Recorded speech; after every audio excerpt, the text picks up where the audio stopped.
Tertúlia. Boa tarde a todos. Hoje é dia 8 de setembro de 2015, terça-feira. Estamos iniciando mais uma tertúlia. O verbete hoje é de número 3504. Ele é constituído de 6 páginas, 54 logias e 12 máximos. O título é Consim Corajosa, da especialidade Holomaturologia, e vai ser aqui apresentado pela verbetógrafa estreante, a professora Andresa Munerati. A professora Andresa, ela é natural de Amparo, no estado de São Paulo, atualmente mora no Rio de Janeiro, é graduanda em terapia ocupacional, voluntária da Conscienciologia desde fevereiro de 2014 e docente da Conscienciologia desde março de 2015. Também aí serve como exemplo, ela está estreando e tem 20 anos, e já apresentando aqui o verbete. Definologia. A consim corajosa é a pessoa, homem ou mulher, destemida, confiante, determinada, intrépida e audaz, capaz de enfrentar as adversidades da vida intrafísica sem hesitações, pela vontade autossustentada. Na pensenologia, nós chamamos atenção para o holopensene pessoal da coragem, o holopensene do alto e hétero enfrentamento cosmoético, o holopensene pessoal da ousadia evolutiva, a autopensenidade racional. Na fatologia, a coragem antes, durante e depois da ação, a determinação no enfrentamento das adversidades diárias, a autoconfiança de se posicionar, a liberdade promovida pela coragem, a coragem em bancar as consequências das autodecisões proexológicas, o destemor cosmoético, a coragem evolutiva possibilitando o completismo existencial. Na parafatologia, a coragem frente ao autoparapsiquismo, as pressões extrafísicas afetando a lucidez, a qualificação multidimensional do destemor interassistencial e a sinalética energética e parapsíquica pessoal, além das energias enquanto fator de fortalecimento da autoconfiança. A divisão detalhismo é composta por 27 sessões. E na divisão da argumentologia, nós destacamos aqui o item tipologia, que traz 13 tipos de coragem passíveis de serem manifestadas pela consim. Vale a pena conferir a tipologia. E também a tabelologia, que apresenta 15 exemplos de contrapontos entre medo e coragem.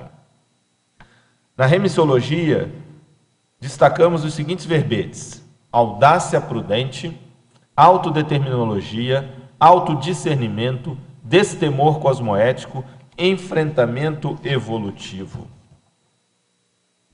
A frase enfática. A coragem evolutiva é atributo fundamental a ser desenvolvido pela consim intermissivista, objetivando utilizá-la na condição de ferramenta propulsora do autocompletismo existencial. Questionologia. Você, leitor ou leitora, se considera consim audaz? Qual o percentual de coragem evolutiva empregado na cotidianidade? A bibliografia específica traz 3 referências. E a mega-análise elaborada pela equipe da Ciclosapiens destaca os seguintes tópicos: tenaz, audácia, ousadia, imatura, neofílica, destemor, intrepidez, radicalismo, autoexposição, autolucidez, assertividade, autenticidade, autoconfiança, psicossomática, posicionamento, holomaturidade, autodeterminação, autodiscernimentologia, holomaturologia e voliciologia. Bom, professora Andressa, nós temos por hábito aqui solicitar ao verbetógrafo que, antes de iniciar a resposta às questões, coloque os motivos ou as razões que fizeram escrever sobre o tema. Você poderia colocar para a gente? Boa tarde a todos. No início do ano, eu pensei que seria muito importante para mim estar escrevendo um verbete. Então, eu me inscrevi no programa Verbetografia e não tinha ideia de nenhum título, e aos poucos eu comecei a pensar sobre o que escrever. E uma das ideias que eu tive, um dos insights, foi escrever sobre coragem, por se contrapor a alguns trafares meus relacionados ao medo e insegurança. Então, eu achei interessante a coragem, mas eu achei que já teria alguma coisa na enciclopédia. Quando eu fui pesquisar, eu vi que realmente ainda não tinha nenhum verbete citando coragem. Aí eu mandei o título, ele foi aprovado, e a partir daí eu comecei a observar várias sincronicidades e casuísticas anteriores, e durante a escrita do verbete, que se relacionavam muito com a coragem, o medo, a insegurança e de posturas minhas, né? Uma delas que eu achei interessante, que eu lembrei, que ficou muito evidente, foi da primeira vez que eu vim aqui ao CAEC, a primeira tertúlia que eu assisti. Quando eu entrei aqui, eu fiquei muito impactada, né, pelo local, e isso já me deu uma certa insegurança. Eu sentei na última fileira, na última cadeira, tentando me esconder ao máximo, e uma das primeiras coisas taxativas que eu pensei foi: eu nunca me imagino pegando o microfone para fazer uma pergunta. Então, e agora eu estou aqui apresentando o verbete. Então, eu achei que o tema, assim, a reciclagem em escrever o verbete teve muito a ver com o tema do próprio verbete. Foi por isso que eu decidi escrever sobre coragem. Olha, agora, de qualquer forma, você fala muito bem. Já pela sua resposta aqui, o seu raciocínio, né, sua maneira de se expressar, realmente já pode considerar como um trafor, né? Então, isso ajuda para dar esse exemplo que você está passando para a gente de autoenfrentamento, né? O seu verbete ele é bem teático, não é? Obrigada. Bom, agora vamos iniciar com questões vindas de Curitiba. A verbetógrafa, professora Andresa, patologia, página 2, quinta linha, poderia esclarecer sobre a interferência da mesologia propiciando posturas covardes? Por que ocorre essa preferência mesológica íncita pela covardia e não pela ousadia? Então, porque eu vejo que pela mídia, assim, é só você assistir o jornal, ligar a televisão, você vê muita tragédia, muitas questões incitando o medo, porque a pessoa é muito mais fácil ser manipulada pelo medo, né? Se todo mundo tivesse essa ousadia, tivesse essa coragem de estar realizando, de estar fazendo as suas necessidades, as suas vontades, seria muito mais complicado para quem quer manter o poder sobre essas pessoas. Então, é isso da mesologia, né? Perfeito. E a própria mídia, né, falando de uma maneira mais ampla também, muitas vezes reforça isso. Sim. Né, e a manipulação política também. Com certeza.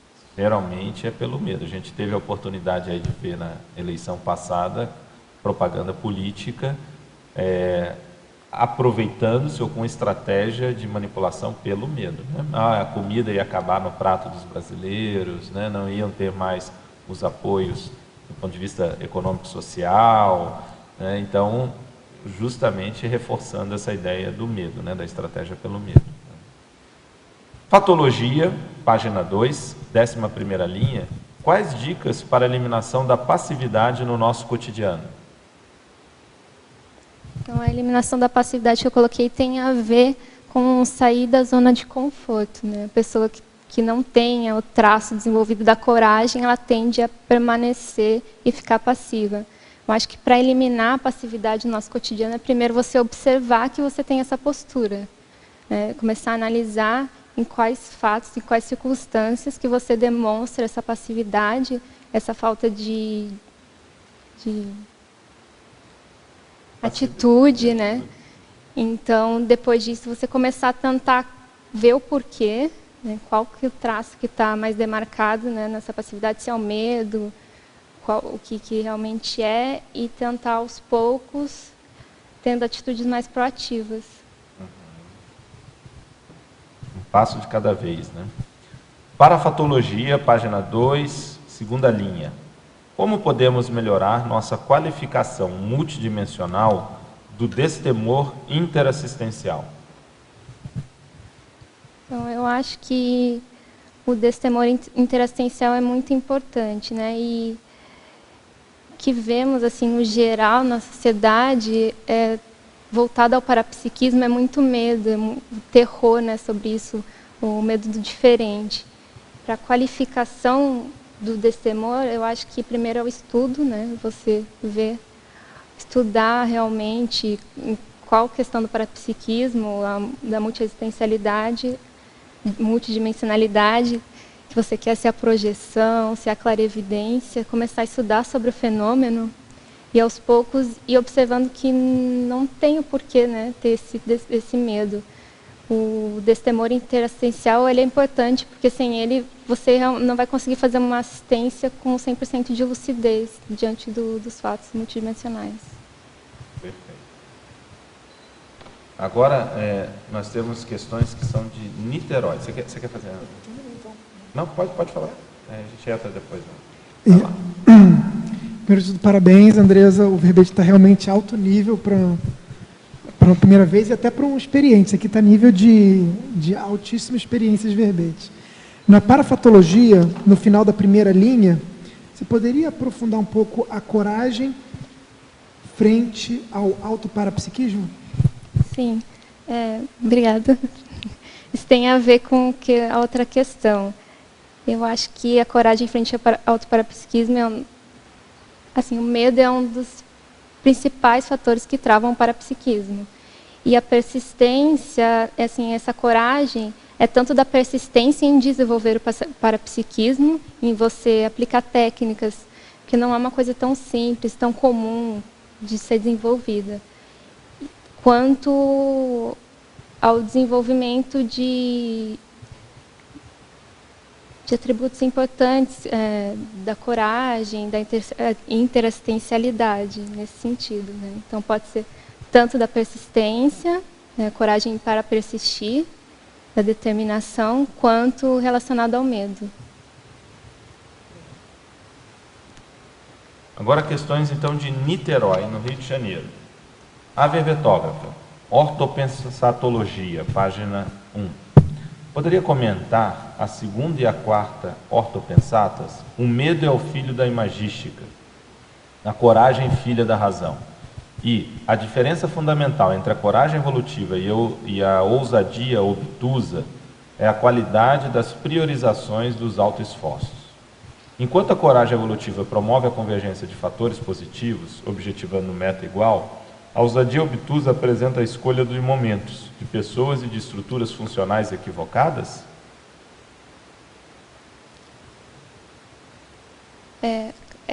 Qual? É a segunda, né? É a segunda e a quarta, não a terceira não. Então, a segunda, o medo é filho da imagística, porque normalmente o nosso medo, ele não tem um foco real.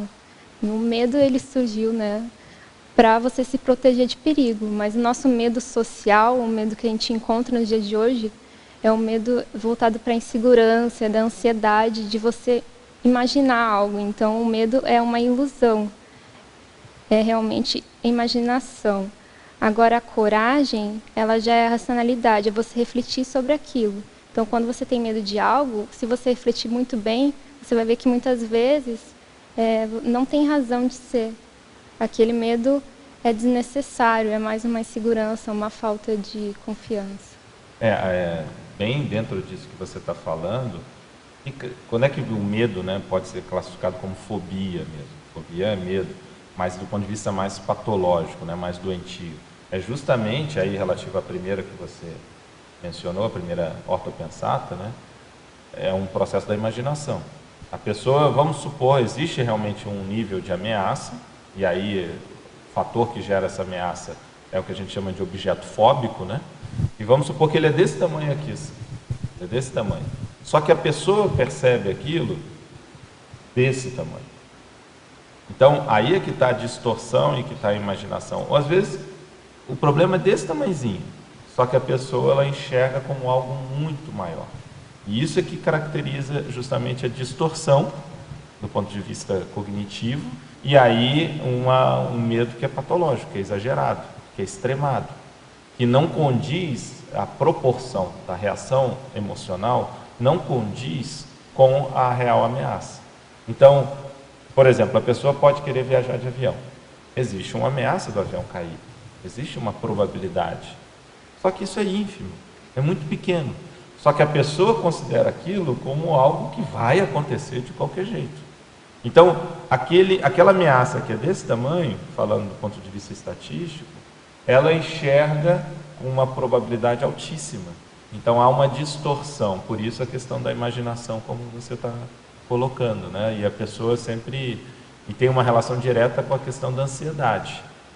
Quer dizer, o medo e a ansiedade, né? E a ansiedade é um sentimento referente ao futuro, né? É algo que ainda vai acontecer, diferente do remorso, que é um sentimento referente ao passado.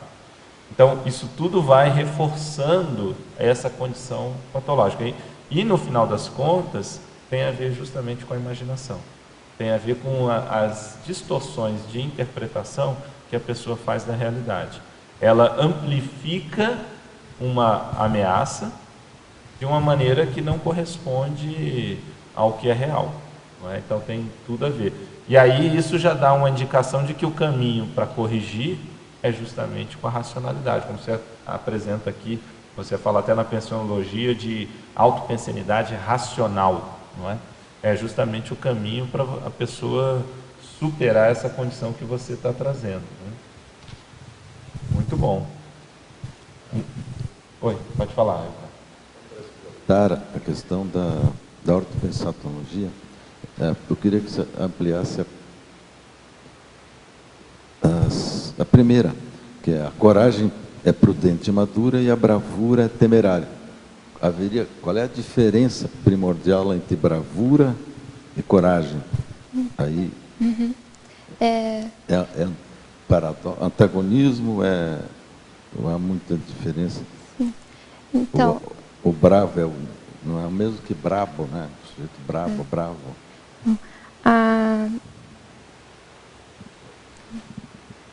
A bravura é diferente, porque, por exemplo, os filósofos dizem que a coragem é uma virtude. O seu excesso é temerária, que é imprudência, e a falta é o medo. Então, elas são praticamente opostas, porque a coragem prudente e madura, a gente pode falar da coragem evolutiva, né? Que ela vai deslanchar a conquista, a progresso da pessoa. Agora, a bravura, ela está com o foco distorcido, né? De querer se provar, ou mesmo no caso de pessoas que não pensam no outro, ou relacionado a sentir adrenalina, o desejo de poder. Então, ela se contrapõe. Acho que temerária quer dizer que pode produzir um resultado positivo ou negativo. Temerária por causa disso, acho. Pode produzir resultado positivo ou negativo. Tem um risco, né? Risco, tem um risco. Dentro do que ela está falando, eu acho que é muito interessante porque você fala da dosagem. Né? A coragem seria a dosagem adequada. A baixa dosagem seria já caminhando para a covardia. Então, o medo aí a gente pode, mais direto relacionado aí com a coragem, a questão da covardia. E o excesso é essa bravura que acaba sendo ilógica. O que adianta a pessoa, às vezes, ter uma bravura, que é uma coragem exacerbada, só que burra? Geralmente a bravura vai ter um processo de burrice, porque a pessoa se coloca num risco que não compensa, não vale a pena. Então, essa dosagem é muito interessante, porque você tem um espectro aí de trabalhar com esse conceito. Em que momento deixou de ser coragem e passou a ser bravura ou burrice nesse sentido? É claro que estamos pegando uma acepção de bravura, né? Porque a ideia de bravura muitas vezes tem uma certa referência do ponto de vista heróico, né? Uma certa acepção heróica, valorização social, né? Olha, valentia. Uma valentia. Mas a valentia é isso, é a burrice. Quer dizer, ele enfrenta algo que ali não tem condições. Uma pessoa não pode chegar, não, eu vou enfrentar os traficantes no morro, lá no Rio de Janeiro. Isso é coragem? É burrice.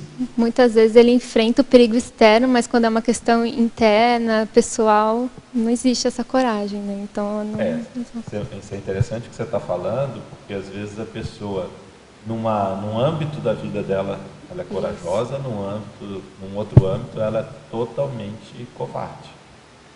Então, isso é um ponto para pensar, né? Há duas manifestações da pessoa sobre um determinado assunto, às vezes porque ela tem mais confiança, né, mais experiência, ela é super corajosa.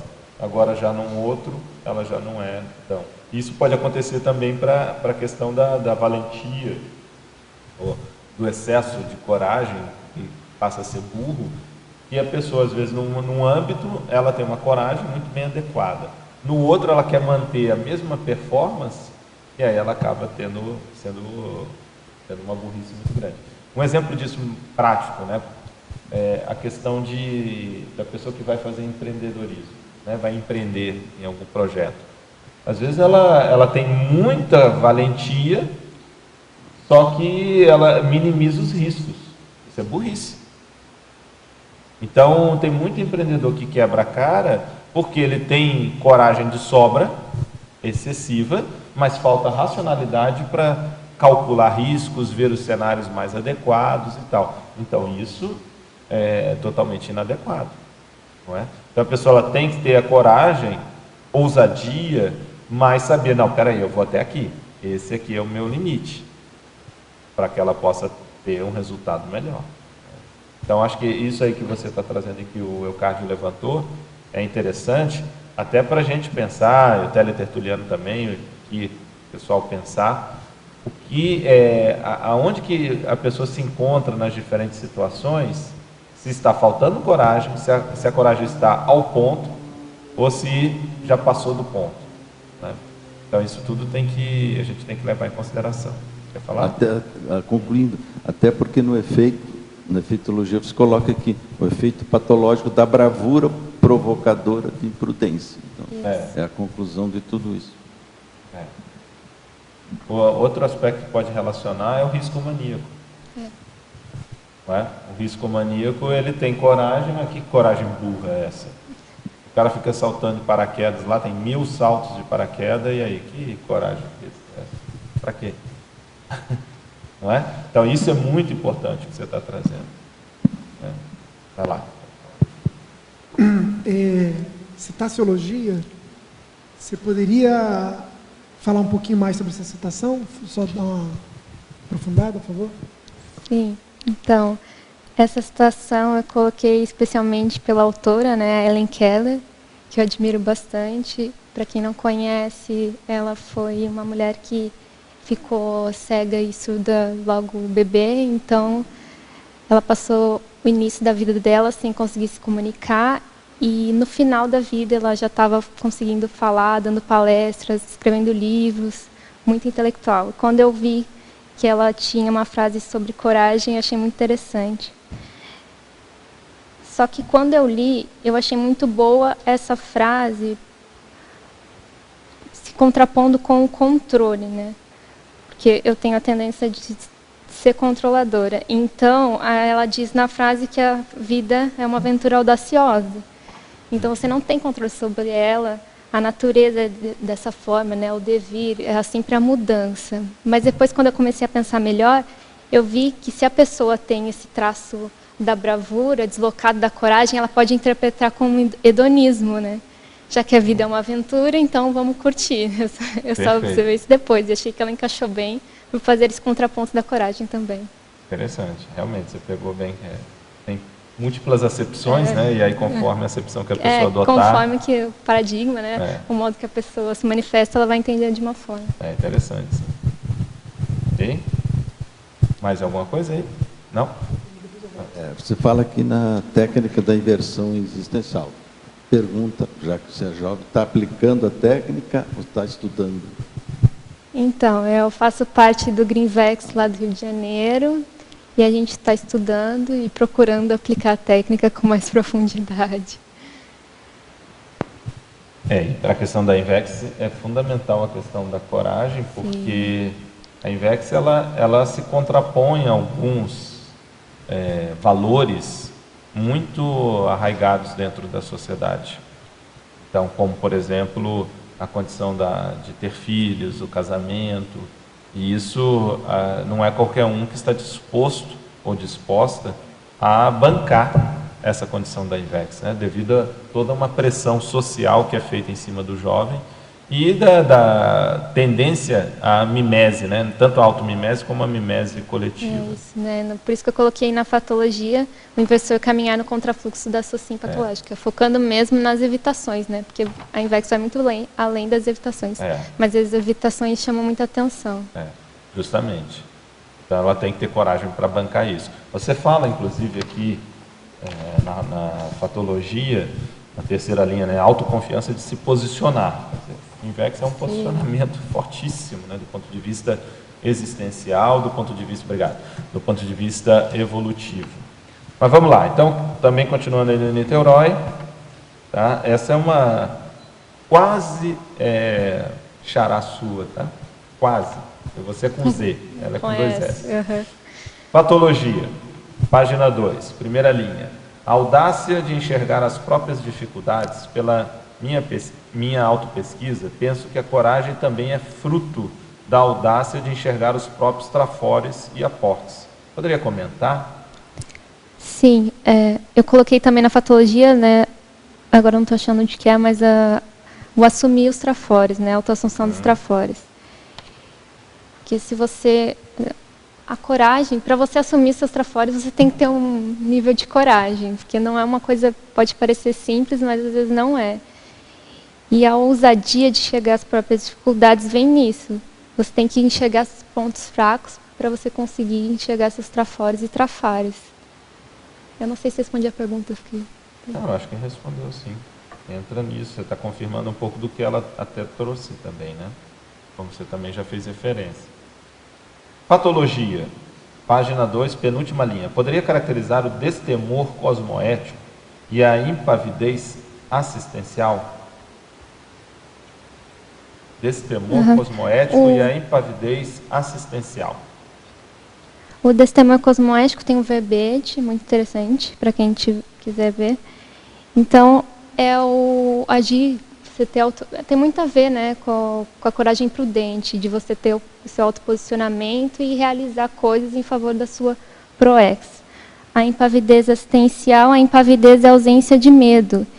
Então, só que essa é a ausência de medo para um fim assistencial, não para ser o herói, para se bancar, para ter o poder, né, para fazer assistência. E a pessoa, se ela vai fazer assistência, ela tem que lidar com, principalmente falando dos nossos termos, né, considerando aí a multidimensionalidade, ela vai atuar com assediador. Se a pessoa tem medo de assediador, que assistência que ela vai fazer? Realmente. Como é que ela vai poder fazer? Ela já está dominada pelo assédio. E aí já abriu a porta para ela se manter subjugada, né, oprimida. Então não tem como fazer assistência numa condição dessa. O covarde não vai ser assistencial. Ou é assistencial num grau muito pequeno. Fazer assistência em alto nível, que exige estar no contrafluxo intra e extrafísica, vai requerer da pessoa a condição de coragem. Não existe alternativa, isso é uma questão lógica. Porque fazer assistência não é todo mundo batendo palma. Não só intrafísico como extrafísico, mas também muita gente contra. Então a pessoa que tem medo de assediador, ela não consegue enfrentar isso. Eu tive uma experiência muito interessante. Uma vez eu fui dar aula lá em Salvador, profissionalmente, não era nem explicitamente de conscienciologia. Fui para a minha empresa, fui dar aula numa universidade lá em Salvador, na Bahia. E aí eu dei palestra e estava no outro dia dar uma oficina. No dia da palestra, que era, se não me engano, era tipo uma sexta e no sábado a oficina, né? Na sexta-noite, quando eu chego lá no auditório da universidade, está o corpo de bombeiros, porque tinha vazado gás de um outro edifício, e o auditório lotado, quase 200 pessoas, acho que mais de 200 pessoas, e eles estavam avaliando se poderia ter a palestra ou não. Ali já foi o primeiro contrafluxo. Eles avaliaram que não teria problema, que um gás, né, um gás inflamável poderia explodir, dar algum problema e tal. Mas aí eles avaliaram e liberaram para dar palestra, a gente fez a palestra. No outro dia, naquele mesmo auditório, era um sábado de manhã, estava dando a oficina, quando de repente, no microfone, nas caixas, né, na verdade nas caixas de alto-falante, eu usando o microfone, de repente vem um grito. Ah! E não para, não para. Ah! E aí eu, gente, o que está acontecendo? E continuava, aí eu tive que desligar o microfone, um pouquinho, desliga tudo, desligaram lá aparelho de som, aquela coisa toda, depois ligaram de novo, eu continuei a dar a oficina. Daqui a passaram-se alguns minutos, de novo, o troço gritando, e aí tive que desligar tudo novamente. E falei, olha, se está dando problema, a gente vai aqui no gogó mesmo, eu vou até o final. O que acontece? Naquele dia, mesmo sendo profissionalmente, eu tinha resolvido ir de branco. E aí, chegou na hora do intervalo, né, tem 15 minutos, 20 minutos para tipo coffee break.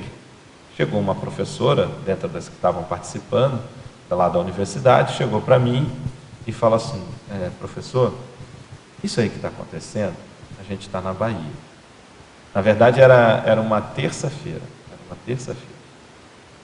E aqui na Bahia, para vir de branco, é só no dia tal.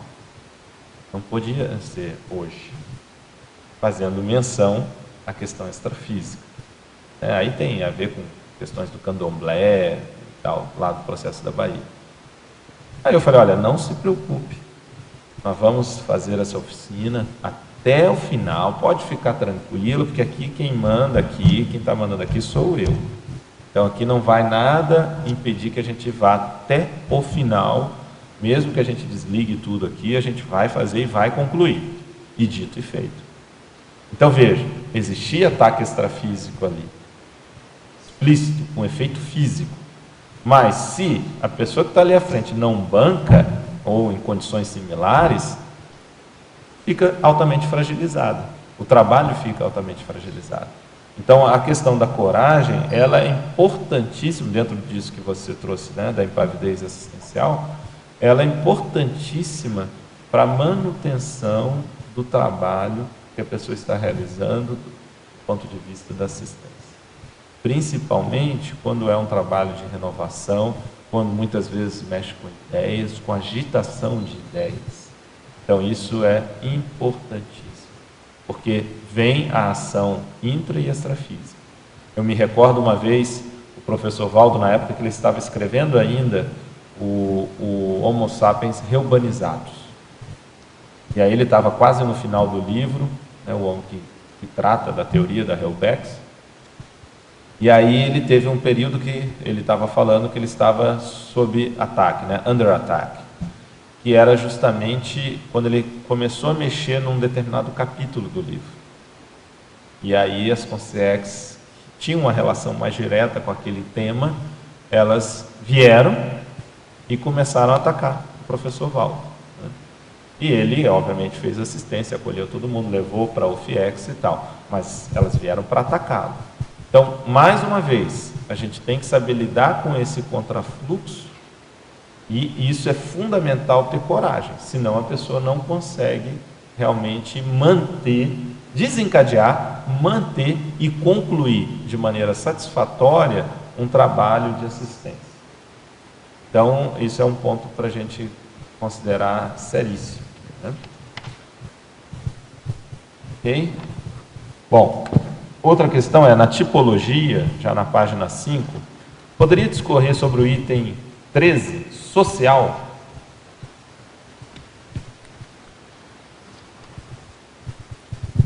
Social é o motivo de eu estar apresentando o verbete, que é a coragem de se expor, de ser autêntica, de falar em público, de apresentar tertúlias. Muitas pessoas têm esse receio, tanto na escrita do verbete quanto na apresentação.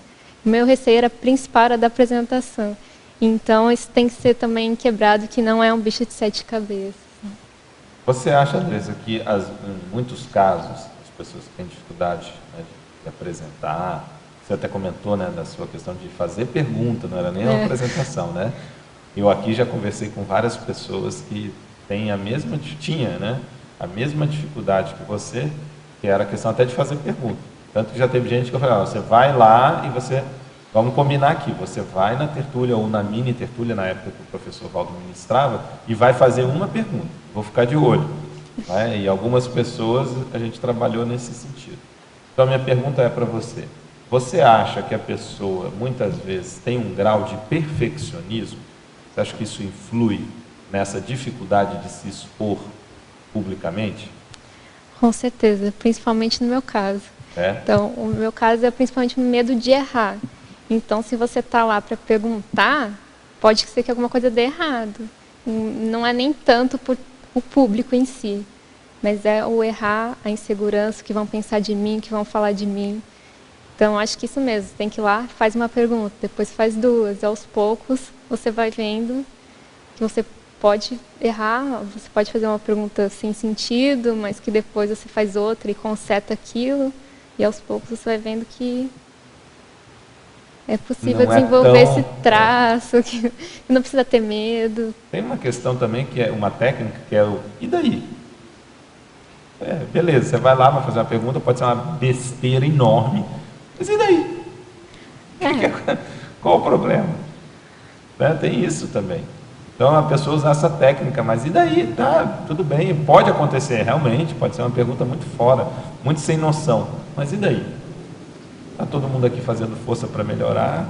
Num ponto eu posso estar muito ignorante, mas no outro eu posso estar dominando mais, faz parte. O que passa pela cabeça, não, eu tenho que ser bom em tudo.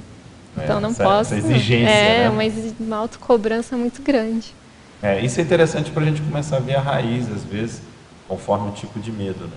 E eu acho que o perfeccionismo, pelo menos as pessoas que eu tenho muito contato, tem muito isso, uma questão de imagem, como você falou, o que as pessoas vão pensar. Elas vão falar, que menina burra, não é? Então aquele medo disso, e daí que pense, o problema é dela, não é?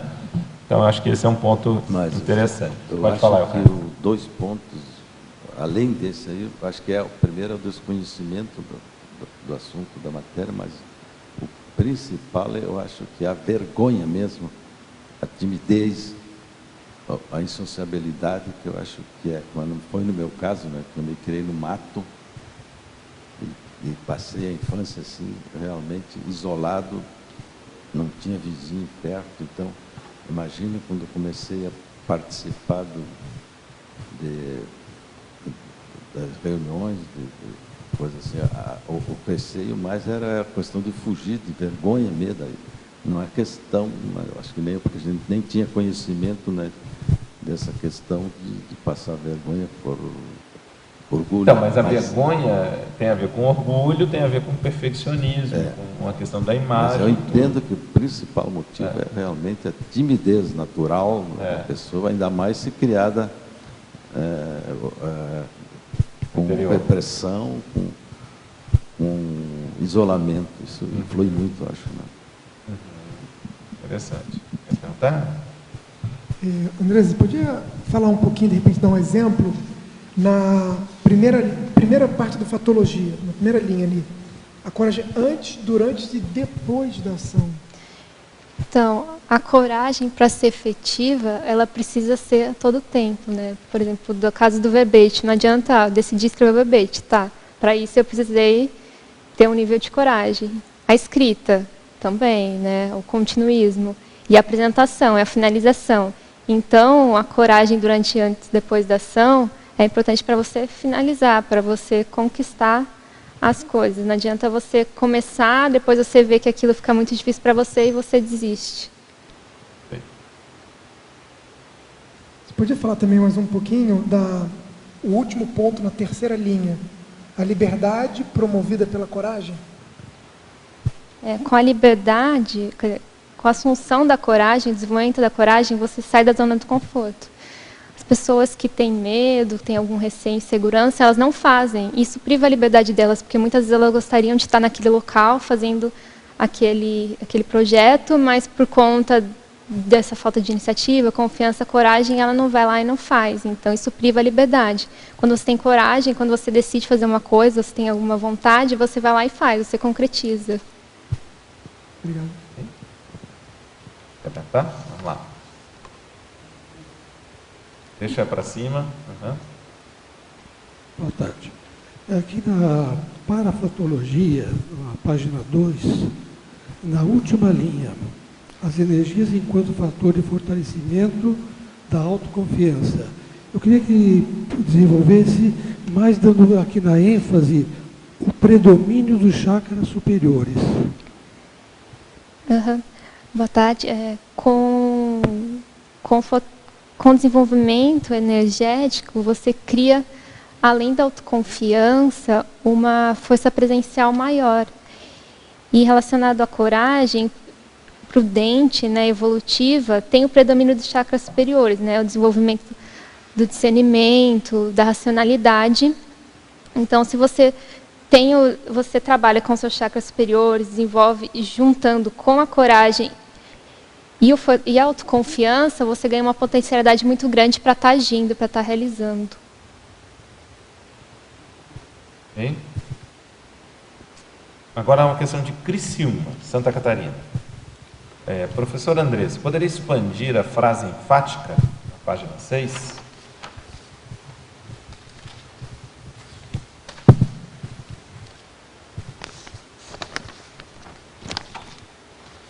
Melhor lê-la. Para ler a frase? Uhum. A coragem evolutiva é atributo fundamental a ser desenvolvido pela consciência intermissivista, objetivando utilizá-la na condição de ferramenta propulsora do autocompletismo existencial. Isso tem muito a ver com o que eu coloquei na autopensatologia. Não, na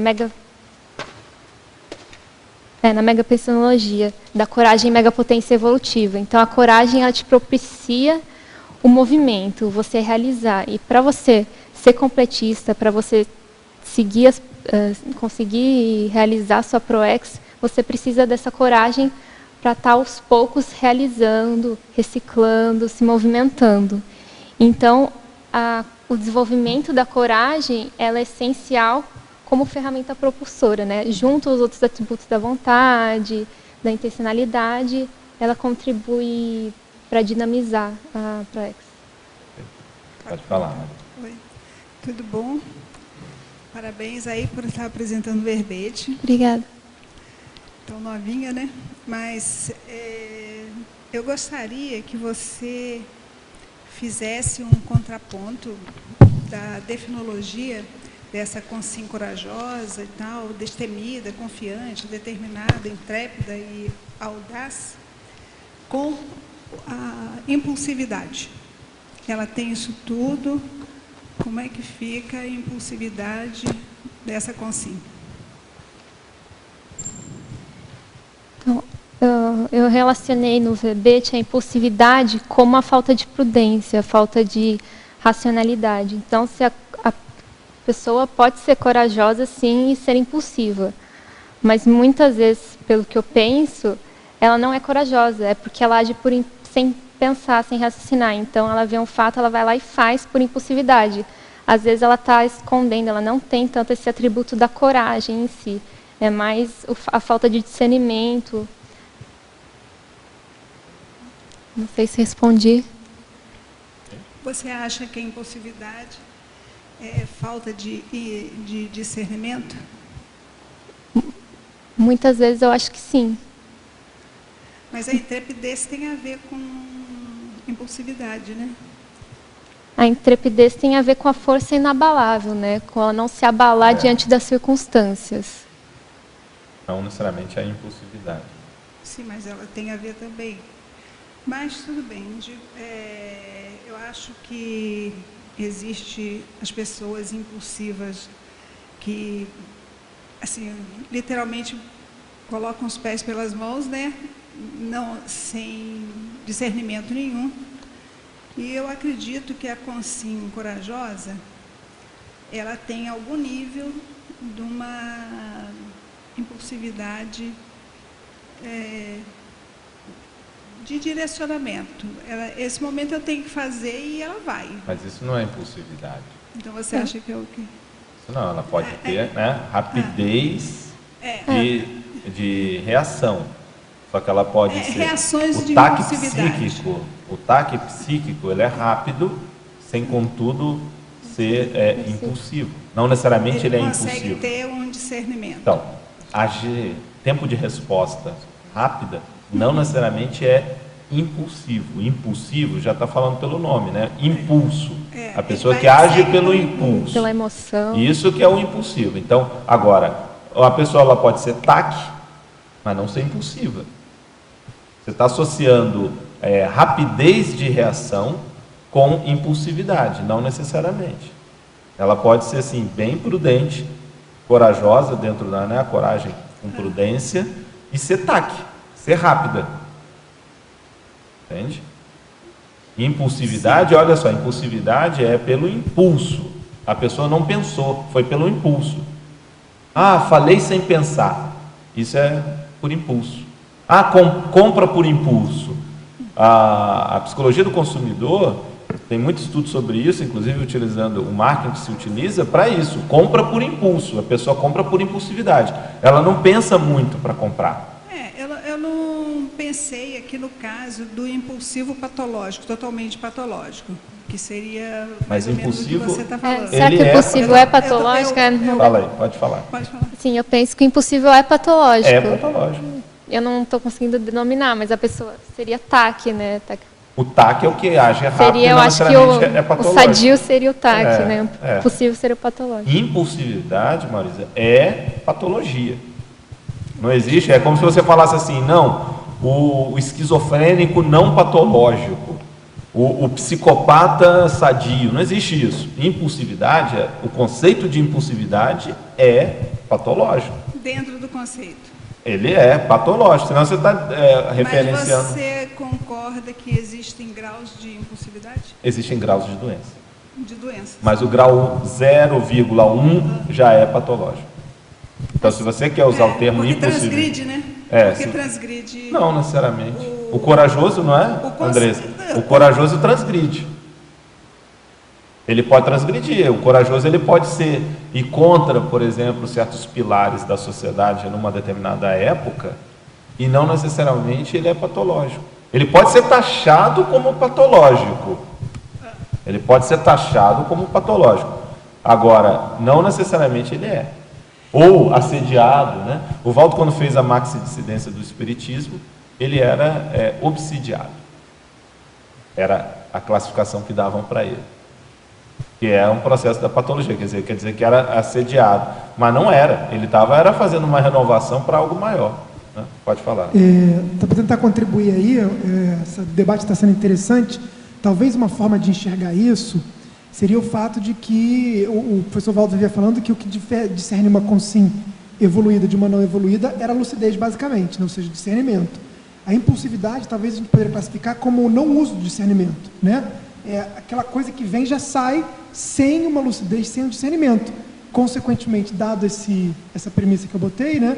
Que o mental soma, o uso do mental soma com lucidez e discernimento é o que seria o sadio, e o não uso da lucidez e discernimento não seria.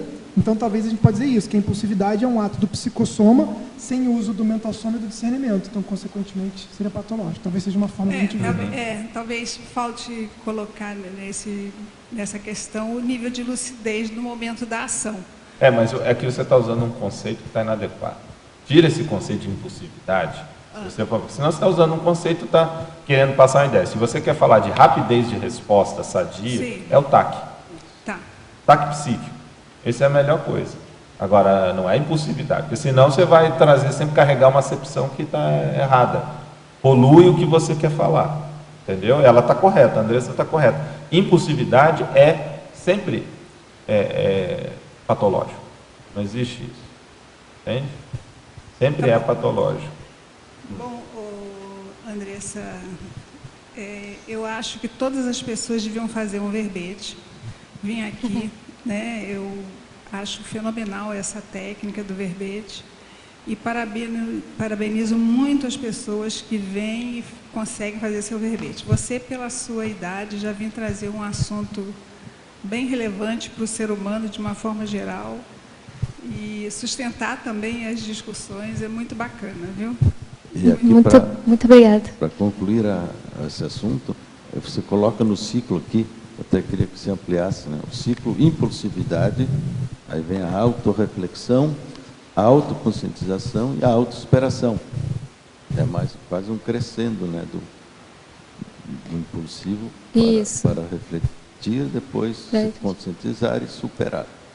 Porque às vezes a pessoa impulsiva, depende do nível, se ela não for tão impulsiva, não é bom você estar reprimindo nessa impulsividade, é bom você estar refletindo sobre, para você...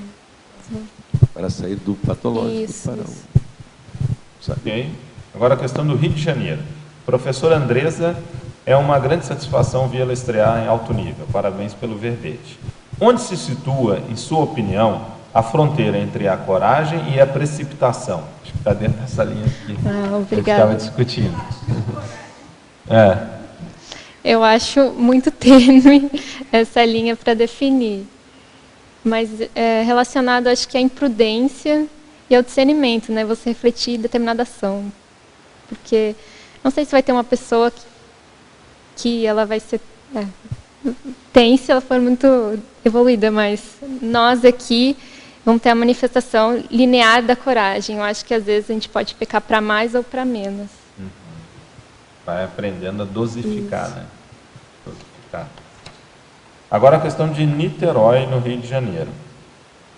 A verbetógrafa, Pensenologia, página 1, quarta linha, poderia aprofundar o holopensene pessoal da psicossomaticidade? Então, está relacionado à questão da coragem pelo impulso, pelo radicalismo, pela adrenalina. Então, você quer sentir, então você vai fazer atos que transgridam sua cotidianidade, sua vivência normal. Então, você vai fazer algo diferente e, com isso, seu corpo recebe a descarga de adrenalina e se foca nesse holopensene, nessas pessoas que querem sentir, né, os hedonistas do prazer. Hoje tem estudos até da neurologia que colocam que as pessoas, por exemplo, um pouco nessa linha que a gente até já comentou, né, de risco-maníacos, eles têm o cérebro, ele precisa de um nível de estimulação maior para que eles possam se sentir melhor.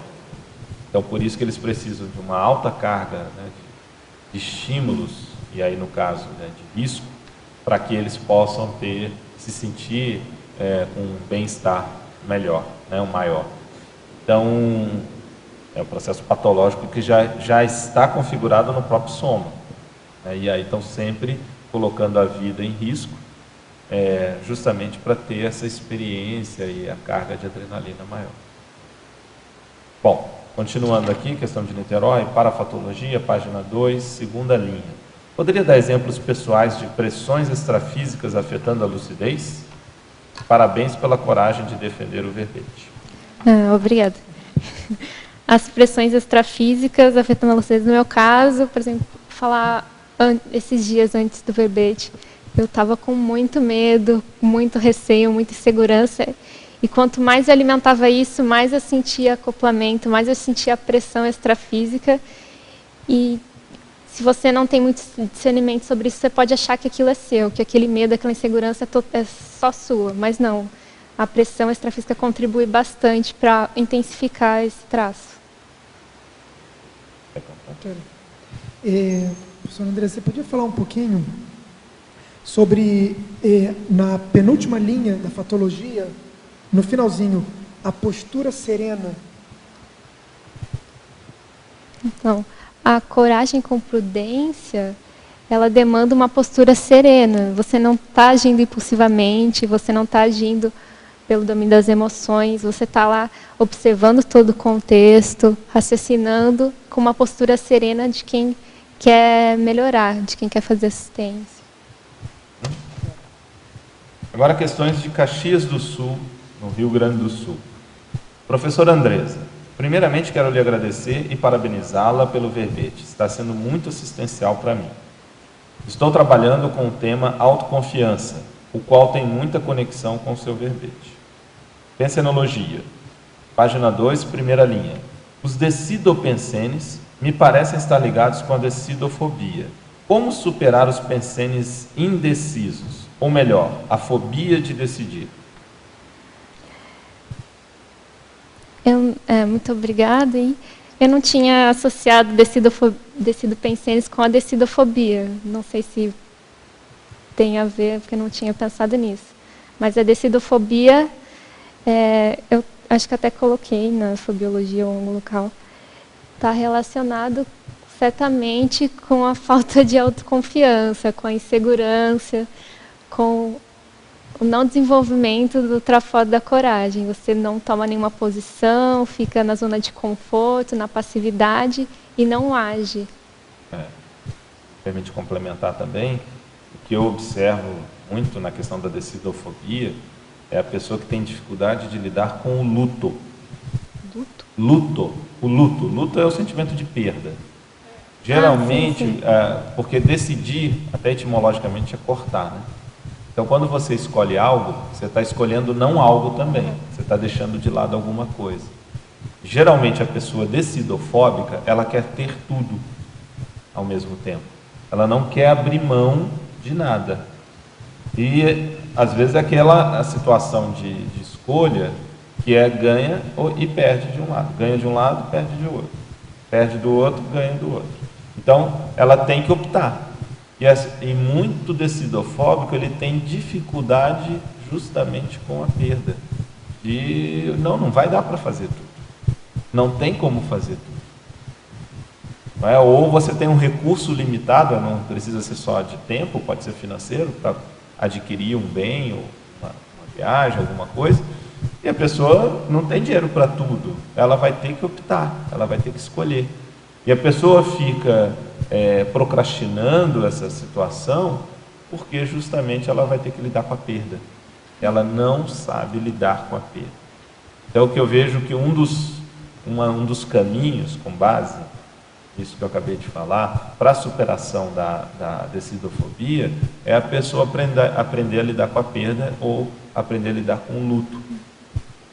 O luto no sentido de sentimento de perda de alguma coisa. Você não vai conseguir fazer tudo. A gente chega, às vezes, numa condição até com a própria conscienciologia. Muita gente chega aqui e fica disperso, porque tem tanta possibilidade, tem tantas ICs, só de instituição conscienciocêntrica hoje são 22, fora as pré-ICs que estão aí no caminho de se oficializarem. Tantas dinâmicas, tantos cursos, que a pessoa ela vai ter que escolher. Ela não vai conseguir dar conta de tudo. Ela vai ter que priorizar, vai ter uma carga maior numa especialidade, numa área, num atributo. Não tem como fazer tudo de uma vez, tudo ao mesmo tempo, só se for agora. E aí as pessoas às vezes ficam procurando fazer tudo porque não sabem lidar com a perda. Se eu escolho me especializar numa área, eu estou escolhendo não me especializar em várias outras áreas. Mas é tão legal aquilo lá também, eu gostaria tanto, eu também tenho jeito para aquilo. O polivalente sofre muito com isso. Então, assuma, lide com a perda. Isso vai ajudar muito na questão da decidofobia. A pessoa tem que analisar também, porque a todo momento a gente está fazendo escolhas. O não fazer escolha é uma escolha. É uma escolha. Então, a todo momento a gente faz milhões de escolhas a cada dia. Não tão críticas quanto as outras, mas... Achei muito boa essa tua colocação. E acrescentando também um outro viés da perda, né? Também, às vezes, a questão que acho que a própria professora colocou aqui em algum lugar da zona de conforto, né? Então, às vezes, além desse que você falou, que pode ser o problema da pessoa entre A e B, eu quero A e B e não quero ter que decidir entre um e outro, também, às vezes, é a própria pessoa que não quer sair daquela situação teoricamente confortável que ela entende que está e não quer dar um passo para frente. Então, fica postergando todas as decisões porque não consegue sair da zona de conforto, né? Esse conjunto de fatores, eu acho que aí pode ajudar o nosso amigo lá de Caxias do Sul. Fatologia. Página 2, quarta linha, de baixo para cima. O fato de um inversor caminhar no contrafluxo da socime patológica. Quais as principais dificuldades para o inversor desenvolver a coragem em prol da assistência? Ótima pergunta. Quais as principais dificuldades para o inversor desenvolver a coragem em prol da assistência? Eu acho que é muito individual. Cada um vai ter mais afinidade com alguma questão da técnica da INVEX e mais dificuldade e facilidade com outras. Por exemplo, as evitações. Tem pessoas que podem concordar totalmente com algumas evitações, portanto, aquilo não vai exigir coragem, vai ser tranquilo, e outras não. Então, aos poucos, você começar a analisar, né, o que está faltando ali, porque você concorda com uma certa parte e outra não, para desenvolver a coragem, o posicionamento realmente da técnica. E um dos pontos também aí que a gente pode considerar na questão da INVEX é a coragem da manutenção dela. Porque iniciar é fácil. O problema é mantê-la ao longo do tempo. É desenvolver. Que vai chegando com o passar dos anos, passar do tempo, a pessoa ela acaba também se acomodando, entrando, né, no fluxo mesmo da sua assim, mesmo o pessoal aqui que está nosso atuando com certa regularidade. Então, vem o passado é muito forte. Nós temos de tempo de curso intermissivo na nossa história muito pouco, não é? Agora, o nosso passadão, com uma série de mecanismos e condutas, hábitos, comportamentos, esse é muito tempo, né? São muitas vidas. Então, às vezes é Sansão e Golias, né? Curso intermissivo e o nosso passadão mais patológico. Então, é uma força que a pessoa tem que lidar. Ela tem que lidar, é importante de ter coragem para manter certos princípios, certos pilares que correspondem à INVEX, mas mais do que isso, que correspondem, inclusive, à conscienciologia como todo. Por exemplo, a pessoa não vender baratas ideias. Às vezes a pessoa quer fazer uma concessão espúria, ela não banca. Isso não significa radicalismo ou ficar sem noção de querer impor também ideias, que aí entrou num outro extremo. Mas, intimamente, a pessoa ela pode bancar aquilo. Então, isso tudo é muito importante, como você está trazendo, da coragem. Continuando aqui. Tipologia, página 4, item 7, mental somática. Você comenta das neoideias do curso intermissivo. Como enxerga a possibilidade de trazer de volta a coragem que tínhamos no período intermissivo enquanto consciex e poder manifestá-la novamente neste período? É uma das coisas que estou tentando, né? Primeiro, assumir um pouco o trafói da coragem, observar nas minhas manifestações que eu possuo sim ele, e depois de desenvolvido isso, ver a diferença, né, da manifestação da consciex e da conscien hoje, e ver que realmente o restringimento ele perturba a consciência. Então, às vezes, no curso intermissivo, as neoideias, o desenvolvimento, a intelectualidade, mas aqui, por questões mesológicas, por outros traços, a consciência fica mais restringida. Então, eu acho que é um alto esforço, que eu ainda não sei como chegar a esse ponto. É isso. É interessante porque aqui ressaltou da questão da coragem, né? Extrafísica, da consciex. Mas existe também medos específicos da consciex. Por exemplo, a gente fala muito aqui da tanatofobia, né? Aqui no medo da ressoma. Então, medo Agora, a gente pode falar de uma natofobia, né? Quer dizer, um medo de nascer. Porque imagine você, a gente aqui hoje, com a visão que a gente tem da conscienciologia, a gente pensa, vou dessomar, eu posso rapidamente recuperar minha lucidez e tudo, tá, no extrafísico. Principalmente se a pessoa está dentro da sua linha de proex, está realizando, então ela vai caminhar para um resultado satisfatório. Agora imagine a pessoa que vai renascer. Não tem garantia de quase nada. Vai renascer naquela família, numa família, num local, vai ficar anos e anos sem lucidez, obrigatoriamente. Então, deve dar um medo enorme, né? Com certeza, acho que é muito pior que a dessoma. Então a natofobia, quer dizer, o medo de nascer. É o medo de renascer, no caso. Isso é um ponto interessante para a gente pensar quantas pessoas não passam por isso, não é? Agora, existe uma proexopatia que a gente estuda na PEX, que se manifesta mais regularmente no intrafísico, mas também pode acontecer ainda no extrafísico, pelo menos num curto período, que é a proexofobia, é o medo da proex. que é o medo da responsabilidade, do que a pessoa tem que fazer em relação à ProEx. E uma consciex, num determinado momento, ela pode até manifestar isso por um período ainda na intermissão, quando ela está se dando conta daquele alcance. Por que não? Por hipótese, né? Pode considerar isso. Então, são aspectos que a gente tem que pensar, mas é óbvio, dentro do, até que o teletertuliano colocou, que com um nível maior de lucidez, a tendência da consciência, mais especificamente a consciex, é predominar a coragem, né? A coragem consciencial. Bom, interaciologia, página 3, primeira linha. A interação confiança-audácia. Poderia aprofundar? Interação, confiança, audácia. Eu acho que a autoconfiança, a audácia, a ousadia, elas caminham juntos, né? Se a pessoa ela falta autoconfiança, ela é insegura, provavelmente ela não vai ser audaz. Eu acho que é muito difícil ela ter esses dois extremos divergentes. Então, quando você já tem esse atributo da autoconfiança, para você ser audaz e ousar em algum empreendimento, eu acredito que fique mais fácil, né? Sem dúvida. E tem um ponto aí que você já abordou também, da coragem intelectual, né? Até na tipologia você comenta disso.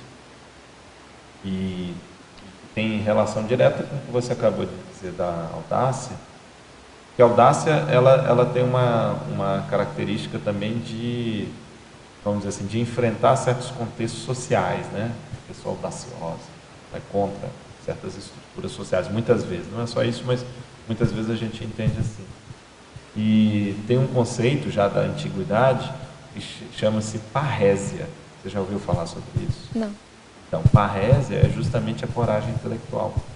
A parrésia é aquela pessoa que ela se posiciona explicitamente, ou seja, ela expõe um posicionamento que vai contra uma autoridade. Há uma coragem intelectual em relação à hierarquia, a se posicionar de uma forma diferente ou discordante de alguém que numa escala hierárquica é superior. Então isso é chamada parrésia, tem relação direta aqui com o seu verbete. Ter essa coragem, e aí para isso precisa de ter confiança, autoconfiança, de se posicionar, mesmo que esse posicionamento seja discordante daquele ou daqueles que estão numa escala, num nível superior. Então, acho que tem uma relação direta aí com o que você acabou de dizer. Quer falar, Fernanda? Vamos lá. E uma dúvida aqui na sindromologia, se na terceira linha você colocou a síndrome da borboleta, se é do buscador borboleta? Ou é outra síndrome? A síndrome da... Assim, a síndrome da borboleta tem a ver com o buscador borboleta, tem a ver com a decidofobia. Ah, tá. Ela não se decide, não se posiciona. E daí ali na fatologia, na 11ª linha, você colocou o enfrentamento de traumas emocionais e em seguida também achei interessante a prudência propulsora.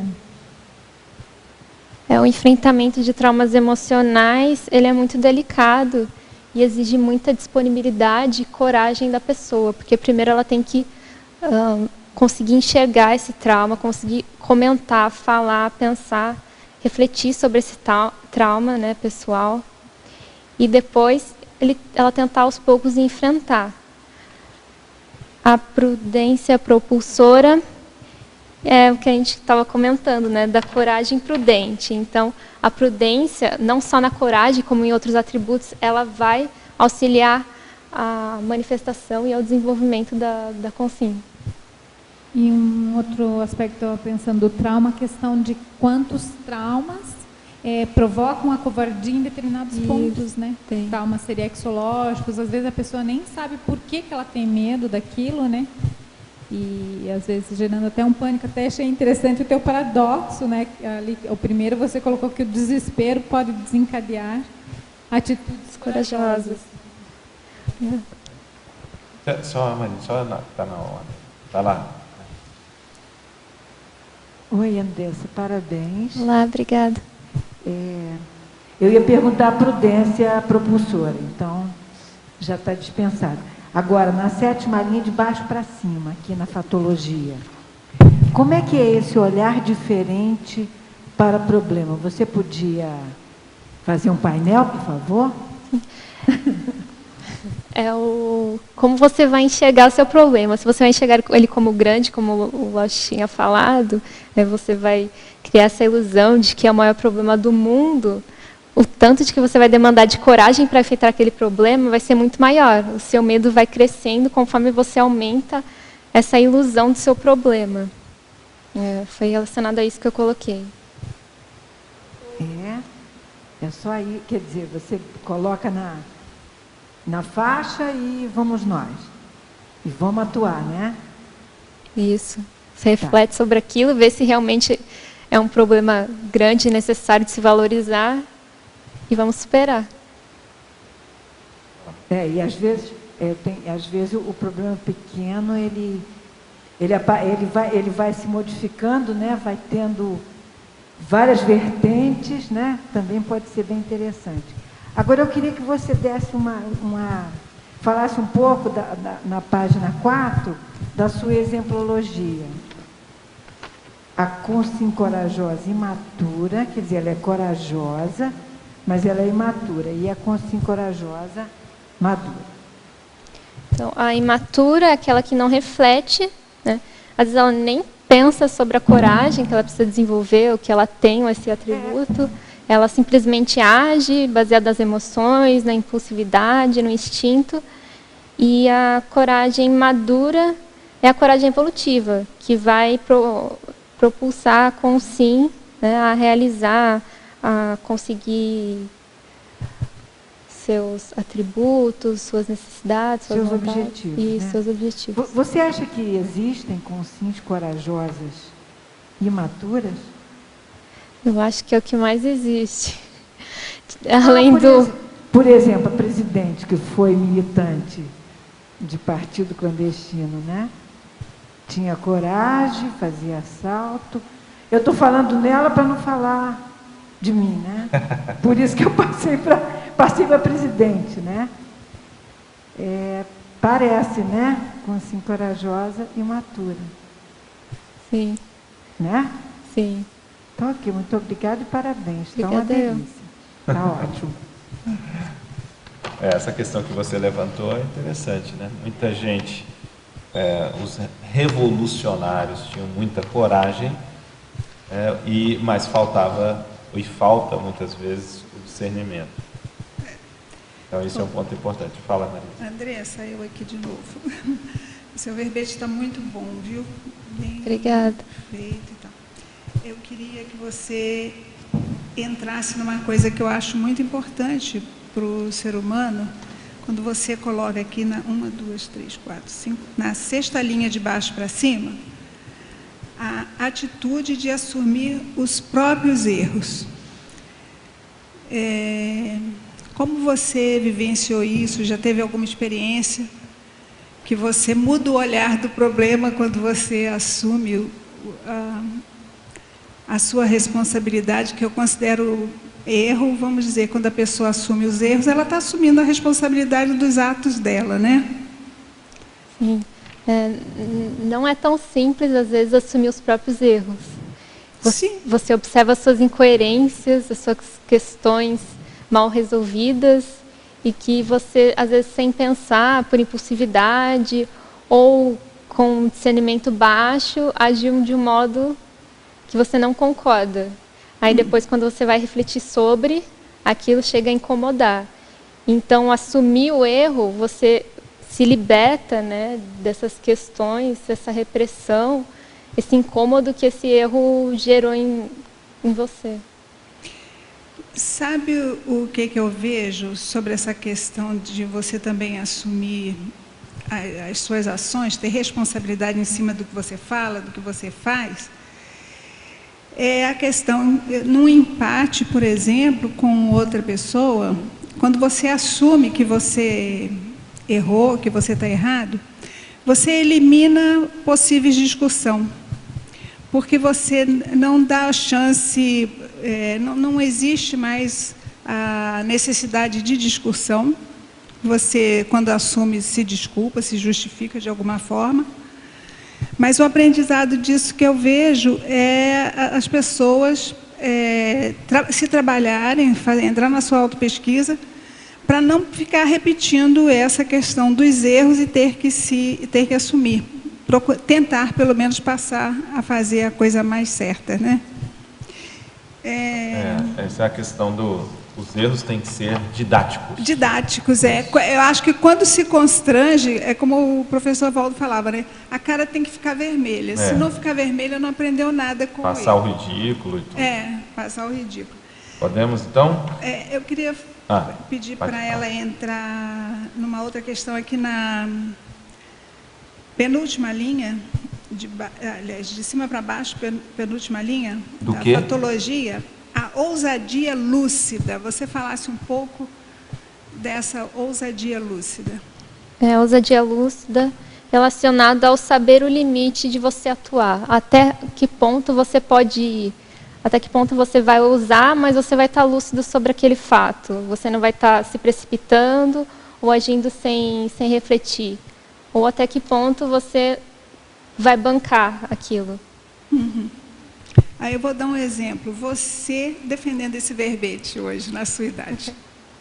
É uma ousadia lúcida. É muito bacana. Realmente um grande exemplo.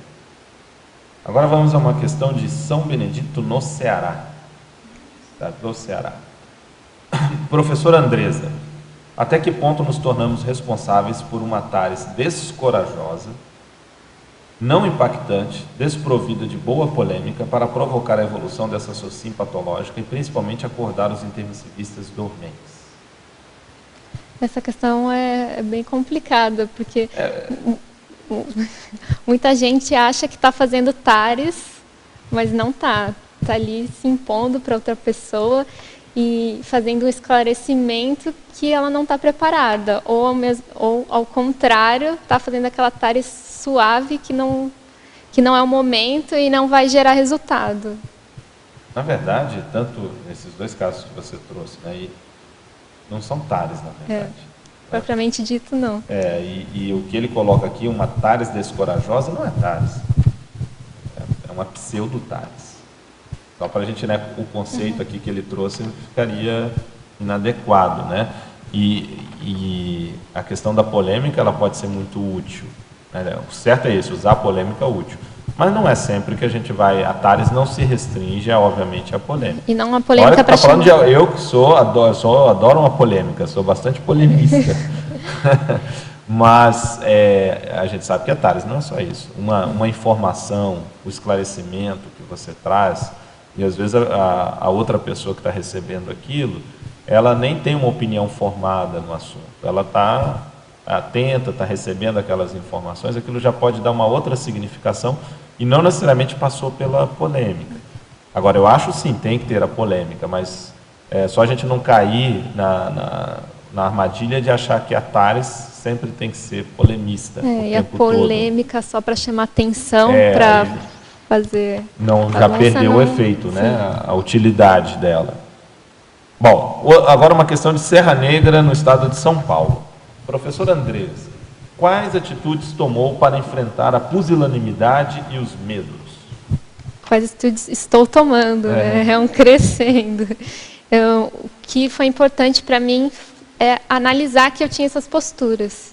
Por muitas vezes elas passavam despercebidas. E na escrita do verbete eu fui vendo situações em que eu conseguia discernir antes de tomar uma decisão. Então, a hora que eu tomava a decisão, já era mais consciente da minha pusilanimidade e do meu medo.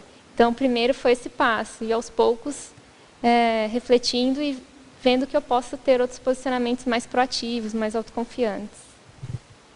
Isso que você está trazendo também, Andressa, com o tempo, se a pessoa faz esse trabalho, você está ressaltando, né, de reflexão, ela vai vendo alguns deflagradores, né? E geralmente certos fatores que, quando eles estão presentes, desencadeiam aquela reação da pessoa. Com o passar do tempo, ela tornando-se lúcida em relação a esses deflagradores ou gatilhos, ela acaba minimizando ou até mesmo anulando o efeito ou a força deles. Mas às vezes eles podem demorar para passar. E o importante é que a coragem não é ausência de medo, é você tomar a decisão diante do medo. Muito bom isso. Então, você vai ver, sentir aquilo, mas como você já sabe como você reage e o que seria o melhor posicionamento, você vai lá e faz. Você não omite, não hesita. É bem isso daí, porque às vezes as pessoas caem num mito de que ser corajoso é não ter medo nenhum. E é o que acho que você... Só essa sua frase aí já valeu para mim a tertúlia. Que é justamente, diante de uma situação que gere medo, a pessoa vai em frente, ela continua. Então, isso que a gente tem que ter ideia, porque senão a pessoa também cria um mito, ainda estou tendo um pouco de medo, então, pronto, não vou fazer, vou ficar travado. Então, esse eu acho que é um ponto muito importante. Agora a questão daqui de Foz do Iguaçu. Professora Andresa, parabéns pela estreia e autoinclusão na Mega GESCOM Grupal. Obrigada. Que é a Enciclopédia da Conscienciologia. Citaciologia, página 1. Poderia comentar a citação? A citação fez sucesso, né? Segunda vez já. Comentar de novo? Você que sabe, se quiser, senão a gente passa para outra. Tá, eu comento que essa citação pode ser vista tanto com a coragem evolutiva, de você tomar posicionamento e não ficar na zona de conforto e querer controlar a sua vida, quanto na situação do hedonismo, de já que a vida é uma aventura, vamos aproveitar, não tenho nada a perder. Tem muita coisa, né, a perder. Né? Então, isso aí é muito sério, né, que a gente considerar. Na verdade, a gente, até na Conscienciologia, tem uma noção do que seria a maior perda. Você sabe qual que é a maior perda? Tem uma noção, tem uma ideia do que seria a maior perda que a gente pode ter? Além, obviamente, da vida, né? Uma das maiores perdas, acho que é da ProEx. ProEx, com certeza, mas tem a questão das companhias. Você perde a ProEx, você perde o momento, você perde a companhia. A companhia, o time. Então, às vezes, por exemplo, única, né? O retomador de tarefa, ele vai retomar, mas nunca vai ser no mesmo nível. Por quê? Porque as pessoas que ele teria que estar trabalhando junto não estão ali. Ou já estão num outro patamar que agora ele se encaixa de uma maneira um pouco... O momento já foi, né? Aquele momento é único. Então, isso aí é um ponto importante para ver qual é o nível de perda que a pessoa está tendo. E a questão, assim, qual é o prejuízo que esse medo, significando ou se refletindo em ausência de ação, quando a pessoa congela pelo medo, né? Ou aí entra naquilo que o teletertuliano lá de Caxias colocou, de decidofobia. Qual é o impacto disso? Né? A pessoa deixar de fazer as coisas pelo medo, qual é o impacto disso na vida? Então, tem uma reflexo direto na concepção da ProEx. Porque não existe, minha hipótese não existe covarde completista. Concordo. Não tem como. Não existe covarde completista. Então, acho que esse é um ponto muito sério para a gente pensar. E toda a ProEx, ela não é fazer aquilo que a pessoa está com muita tranquilidade. Toda a ProEx, ela exige algum nível de superação, de crescimento, de, vamos dizer assim, de um esforço para ir além do que a pessoa está habituada. Então, isso requer a questão da coragem. Então, inevitavelmente, para a pessoa ser completista, ela tem que ser corajosa. Ela tem que desenvolver isso. Sem isso, dificilmente ela vai alcançar a questão do complexo. Pelo menos do ponto de vista teórico, lógico, é o que a gente observa. Né? Você quer falar? Pode falar. Ladies first, então, Fernanda. Não, pode é que falar. quando você estava falando isso da questão da perda das companhias, né, e eu estava vendo aqui a questão do murismo, e fiquei pensando justamente na seriedade dos problemas na ProExis, né? Porque além de você não estar conseguindo fazer o trabalho, às vezes, com aquela pessoa-chave, aquela pessoa senha para determinado grupo, né? Então, você onera a ProExis do outro também, né? Você gera por mais que o outro, às vezes, faça de uma outra forma, consiga reverter a situação, mas, às vezes, aquele trabalho em conjunto já não pode mais ser feito, né? Então, você também gera consequências para o outro também, né? Então, imagine isso somando na proexis grupal, né? É bem complexo, né? Perfeito. Você queria... Voluntariologia, agora, página 2, segunda linha. Poderia comentar, exemplificando, o voluntário em âmbitos desconhecidos, o voluntário com sim cobaia e o voluntário destemido em situações arriscadas? O voluntário em âmbitos desconhecidos, eu coloquei bem como geral, assim. Em qualquer voluntariado que você vai entrar e você não conhece a dinâmica, você não conhece muito bem o trabalho que você fazer, você nunca fez uma coisa parecida antes, quem não tem esse traço da coragem pode gerar um certo medo e impeditivo, porque você vai entrar em uma nova dinâmica, que muitas vezes pode ser um voluntário em âmbitos, por exemplo, em situações mais complicadas, como guerras, ou voluntariados em alguns locais na África, por exemplo. São situações mais de risco, então provavelmente vai gerar mais essa insegurança. O voluntário com sim cobaia, eu pensei relacionado ao voluntariado na Conscienciologia, no IPC, que a todo tempo você está interagindo multidimensionalmente.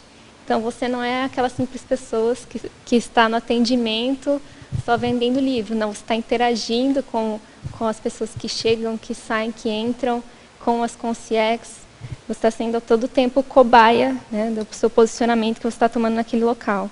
E o voluntário destemido em situações arriscadas seria o voluntariado que eu comentei em situações de guerra, em situações de perigo, para auxílio do próximo. E às vezes até em situações específicas, né, que também podem gerar um pouco de risco dentro do voluntariado. Eu tenho um exemplo no início do IIPC, ainda lá quando nós morávamos no Rio, no início da projeciologia, era mais projeciologia até, né, no início da Conscienciologia, nós tínhamos o hábito muito de fazer a divulgação dos cursos do IPC, distribuindo cartazes pela cidade.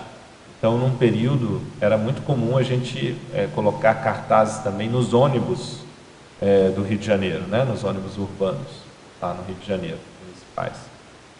E, para a gente poder fazer isso, nós íamos de madrugada para a garagem do ônibus, né, das empresas de ônibus, para colar cartaz lá, com a foto lá da Karina saindo do corpo, né? Aquela foto clássica, e outros cursos, mas, sobretudo, lá divulgando palestra pública, né? Na época era P1, P2, P3, P4. Então nós tínhamos que ir muito cedo, porque os ônibus saíam da garagem, às vezes eram 5 horas da manhã. Então nós tínhamos que ir. E as garagens de ônibus eram em locais um pouquinho, vamos dizer assim, exóticos, na falta de uma melhor palavra. E numa dessas, nós estávamos, eu acho que eram uns 10 voluntários, e nós... 2 carros, né? Então carro lotado, né? Isso 4 horas da manhã, indo para uma garagem de ônibus que era dentro de uma favela. Imagina que quando a gente está indo, obviamente a polícia chegou, numa dessas parou a gente, o policial com metralhadora, ficou na janela dos carros, falando, o que está acontecendo? Isso 4 horas da manhã, tudo escuro, no meio da favela para caminhar para a garagem de ônibus, a gente fala, não, a gente está indo colar cartaz. 10 homens, 5 em cada carro, era difícil de engolir. Então ali foi uma situação de risco que a gente até estava se expondo, não era o ideal, e um pouco de ingenuidade, boa intenção, ingenuidade, mas um pouco, ou até muito, inadequado. Né? Então, às vezes também esse destemido em situações arriscadas pode ser totalmente burro. Sim. Às vezes ele é necessário, tem muita gente aí fazendo um trabalho muito bom, como você falou, a gente está vendo aí essa questão agora no mundo, né, de refugiados, você tem os Médicos Sem Fronteiras, você tem vários organismos internacionais que atuam até em situações de conflito, então tem muita coisa aí que acaba tendo risco. Até mesmo a área de saúde, às vezes um médico que está atuando num ambiente que tem uma certa epidemia, né, tem uma condição insalubre, aquilo ali é uma área arriscada. E ele está fazendo assistência dentro daquela condição. Então, tudo isso a gente tem que pesar, né, para fazer a nossa avaliação. A todo tempo a gente está sujeito a risco. Né? A gente tem que analisar se aquele risco é necessário. É isso. Se tem a ver com o meu ProEx, se eu preciso estar realizando aquilo. Perfeito. Acho que você colocou, resumiu muito bem. Agora uma questão de Florianópolis, Santa Catarina. Professor Andresa, sindromologia, página 3, primeira linha. Poderia exemplificar a síndrome da abstinência da baratrosfera? A síndrome da abstinência da baratrosfera é o saudosismo dessas posturas patológicas e que a consciência ela não se adapta à vida intrafísica. Então, um exemplo seria sempre esqueço o nome. Qual? Fala a ideia que a gente... A pessoa que quer sentir adrenalina. O riscomaníaco. O riscomaníaco, sempre esqueço o nome. Então, acho que o riscomaníaco é um bom exemplo da pessoa que tem a síndrome de abstinência da baratrosfera. Que é aquela condição da pessoa que estava num processo patológico, na intermissão, durante a intermissão, ou seja, estava na baratrosfera, quer dizer, a região mais degradada, região patológica, doentia do ambiente extrafísico, e entre uma vida e outra a pessoa se encontrava lá. Ela vem para cá e ela fica com saudade do patológico, a saudade da doença. É mais ou menos, para que as pessoas possam fazer um paralelo, a pessoa que é viciada em crack e ficou na Cracolândia e saiu de lá e ela está com saudade de lá. A pessoa está com saudade da Cracolândia. Isso e aí tem a abstinência, principalmente se é no início ainda, que está pouco tempo na condição de não usar drogas, é um paralelo que a gente se faz na síndrome da abstinência da baratrosfera. A pessoa está sentindo falta, está sentindo a abstinência da condição patológica na qual ela estava inserida ainda enquanto consciex. É bom lembrar que tem o verbete, né? Tem o verbete. Tem o verbete, quem quiser pesquisar mais, né? Pode ver na enciclopédia. Vale a pena para a pessoa poder aprofundar. Então, às vezes, a coragem aí entra em cortar isso. Em cortar essa condição do que é a abstinência do patológico. A pessoa abrir mão disso. É muito interessante até você tratar desse assunto, porque normalmente a gente, quando pensa em assédio, as pessoas, de uma forma geral, pensam da seguinte maneira, que vai ter algo que elas vão se sentir muito mal, que vai vir o assediador, pode ser a questão até do medo, mas pode ser de não se sentir confortável, há um desconforto. As pessoas associam assédio muito a isso. Mas as pessoas não param para pensar que muitas vezes elas se sentem bem com assédio. Por isso que elas ficam também assediadas. Uma pessoa que é alcoólatra e tem os assediadores relacionados ao alcoolismo, ele se sente bem com eles, em muitos casos. O mesmo é o viciado, por exemplo, em cocaína e outras condições. Então, às vezes, a pessoa que ela faz muita manipulação através do sexo, ela se sente bem com os assediadores relacionados àquilo. Então, a gente tem que cortar essa ideia um pouquinho distorcida de que assédio, a pessoa sempre vai se sentir mal. O problema está, muitas vezes, em ela se sentir bem com o assédio. E, paradoxalmente, se sentir mal com o amparo, devido à patologia dela. Por isso que, muito bem colocada a condição da síndrome da abstinência da baratrosfera. Então, esse é um ponto para a gente pensar. Até que ponto a pessoa ainda se sente bem com os assediadores? E não no sentido de assisti-los, que a pessoa pode se sentir bem porque está assistindo os assediadores, mas não é isso não. É se sentir bem com a patologia ou parapatologia dos assediadores, correspondendo com a patologia dela. Então, esse é o ponto. É muito importante isso que você está falando, que a gente encontra aí na SOCIM mais gente do que a gente imagina, com esse quadro de essa interdependência dos assediadores, né? Você explica faz um esclarecimento para a pessoa o que está acontecendo. Ah, mas eu me sinto bem assim, não é tão ruim assim, né? E a maior dificuldade, aí passa o hétero e o autoassédio agirem de comum acordo. E a pessoa abrir mão disso, ela querer sair dessa situação, é mais difícil do que as pessoas possam imaginar. É preciso muito tempo de trabalho para ela poder, né, se divorciar dessas companhias e da própria forma de pensar. E precisa de coragem. Muita coragem. Por isso o valor do verbete que você está trazendo, Andressa. Você quer falar, Fernanda? Pode falar. Também. Eu ia perguntar aqui, você colocou na parafatologia, né, na quarta linha, você colocou as projeções lúcidas amparadas. Eu queria saber se foram experiências tuas em relação a esse tema. Sim, tem uma experiência em relação a esse tema. Que eu tive uma projeção dentro do meu quarto e eu olhei e eu vi um assediador, né? Tinha uma presença bem triste, raivosa, e ele veio querendo me atacar. Só que a primeira reação foi um medo enorme, muito forte.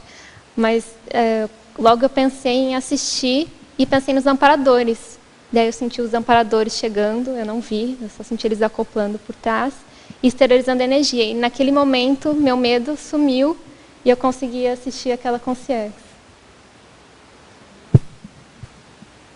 Pode falar.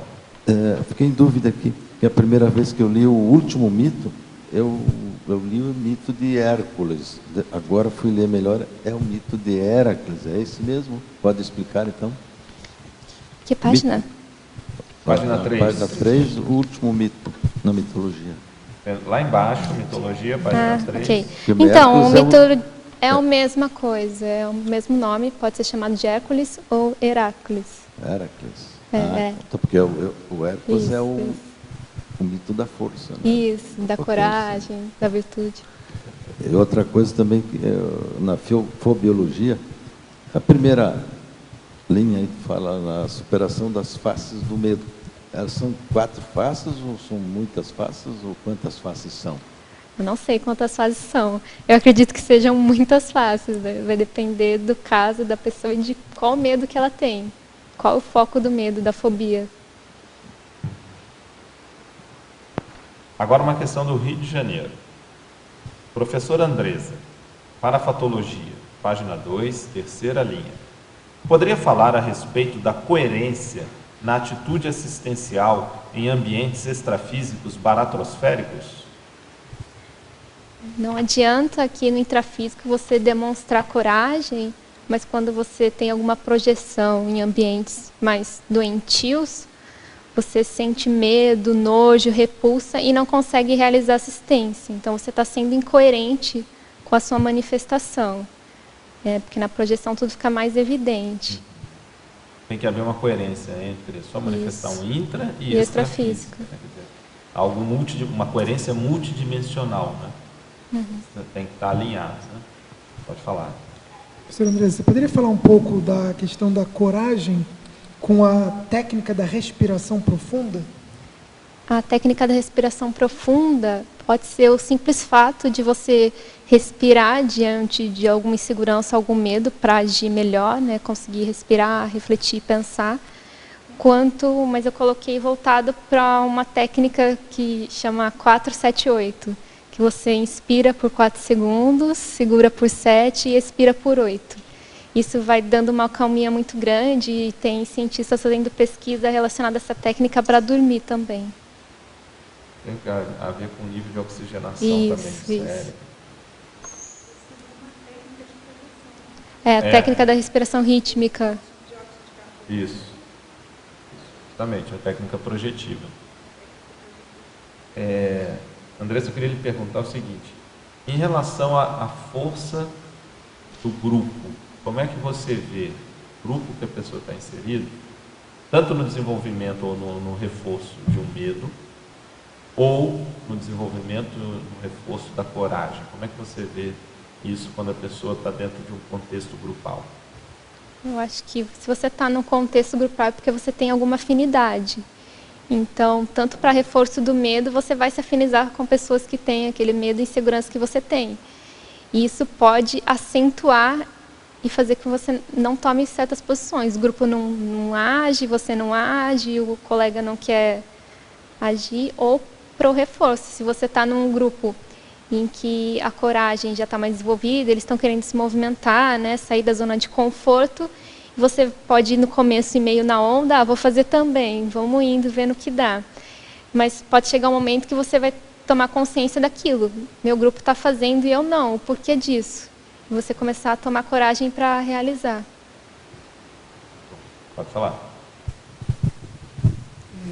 Professor André, você poderia falar um pouquinho da codigologia, o Código Pessoal de Cosmoética contando cláusulas desafiadoras. Você poderia dar alguns exemplos, algumas coisas assim? Então, o Código Pessoal de Cosmoética, eu não coloquei simplesmente ele, mas causas desafiadoras para não ser uma coisa... Às vezes a pessoa não sabe muito bem como elaborar e ela simplesmente coloca posturas que ela já tem, mas ela quer manter. Mas ela também pode colocar coisas que desafiam a manifestação dela, que ela tem mais dificuldade para ter, nesse sentido que eu coloquei. Olha, aqui na Principiologia, você fala, né, o último princípio, o princípio, se algo não presta mesmo. Como é que você faz essa associação maior com a questão da coragem?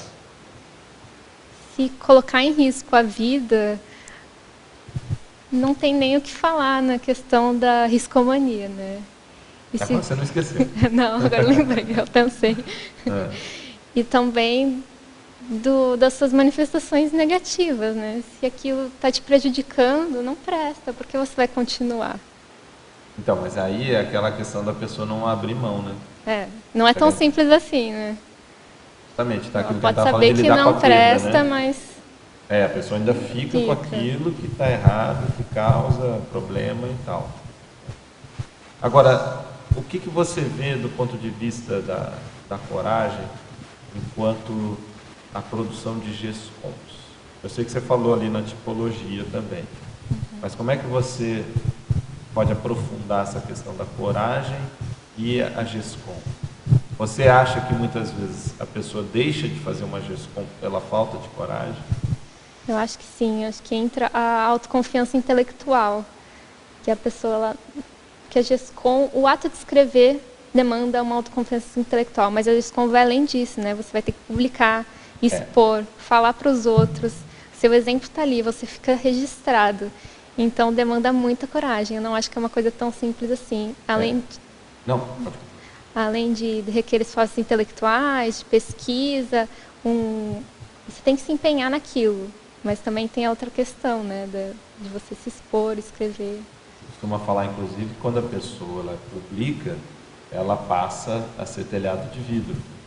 Ela vai receber as pedradas, agora ela está exposta, ela fica muito mais... Está registrado ali o que ela escreveu, não tem como negar. Não tem como negar, a não ser que ela use um pseudônimo, né? Aqui não está se manifestando. Ela está sendo covarde. Às vezes, dependendo da condição, se a pessoa está num país, por exemplo, totalitário, às vezes é uma saída, né? Tudo depende da época, o contexto, o momento, o grupo. Mas, de uma forma geral, não, ela tem que bancar, né? Ter a coragem, aquilo que a gente estava falando da parrésia, né? Também a coragem intelectual é muito importante. Esse tema eu associo muito à questão do Émile Zola, quando ele, intelectual francês do século XIX, quando ele, publicamente, através de jornais, ele veio à tona, né, veio a público defender o Dreyfus, o caso Dreyfus, que foi injustamente condenado lá na França como espião, né, acusado de espionagem. E, na verdade, aquilo foi um julgamento sem uma base bem fundamentada, com documentos um pouco distorcidos, e aquilo colocou em xeque toda uma estrutura da França, e teve uma repercussão não só lá dentro, como no mundo todo, né, posteriormente. Então, ali mostrou, ele se posicionou, tem até o livro dele, né, de Accuse, e ele se posicionou com muita coragem.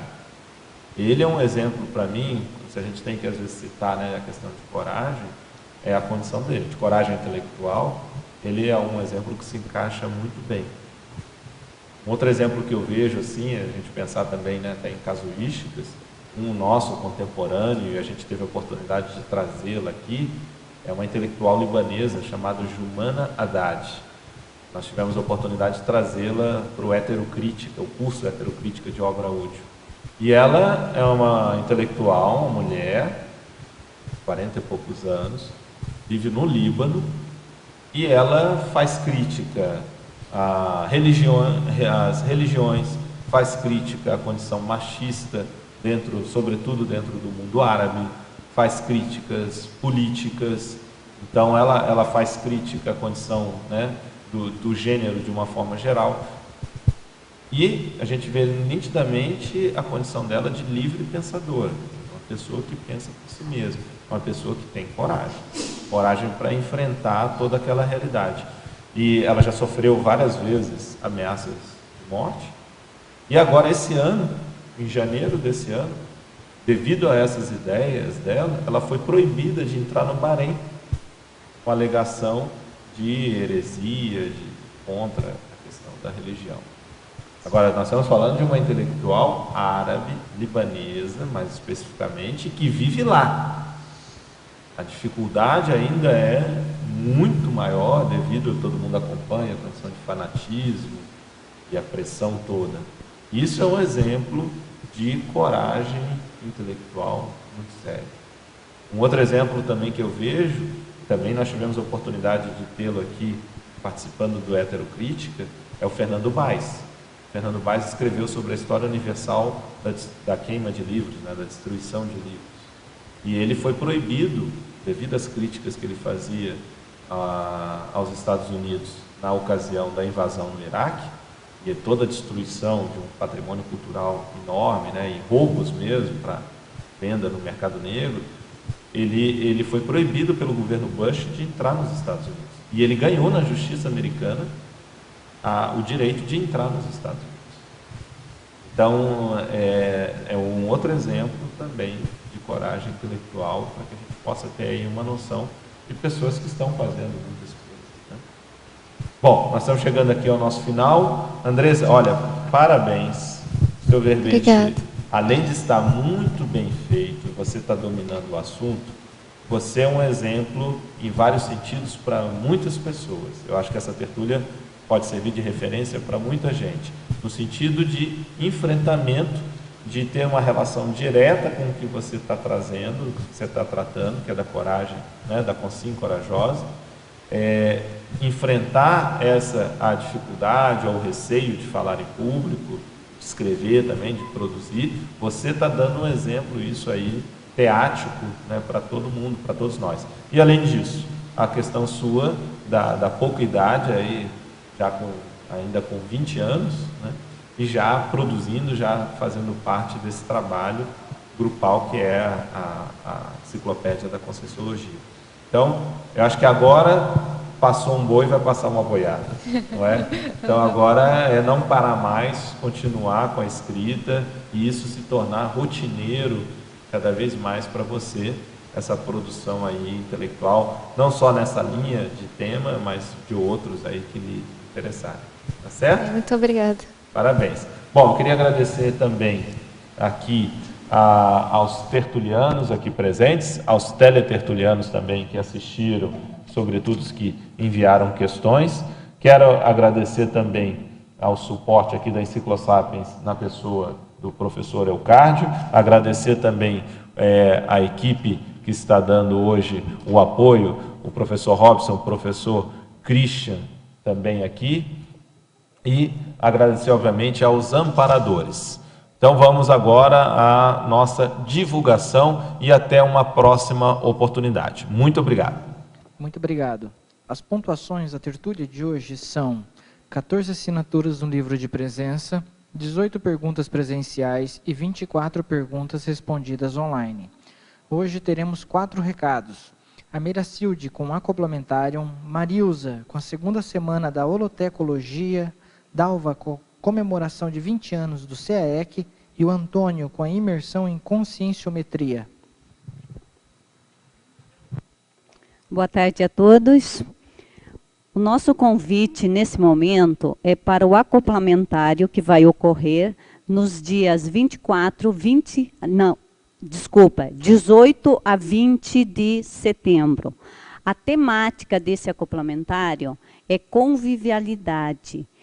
E nós teremos como epicons a Miriam e o Frederico Gannen. Dentro do acoplamentário, nós temos alguns objetivos que visam o desenvolvimento do parapsiquismo da pessoa que vai fazer esse experimento. Nós temos também como treinar a clarividência facial lúcida. Um outro objetivo é desenvolver a autodefesa energética, o mapeamento das sinaléticas. Esses são alguns objetivos que o acoplamentário, como ele é um laboratório grupal, ele oferece às pessoas que participam. Então, se você se sentir afinizado com essa temática, faça a sua inscrição na recepção do CAEC. Obrigada. Boa tarde a todos.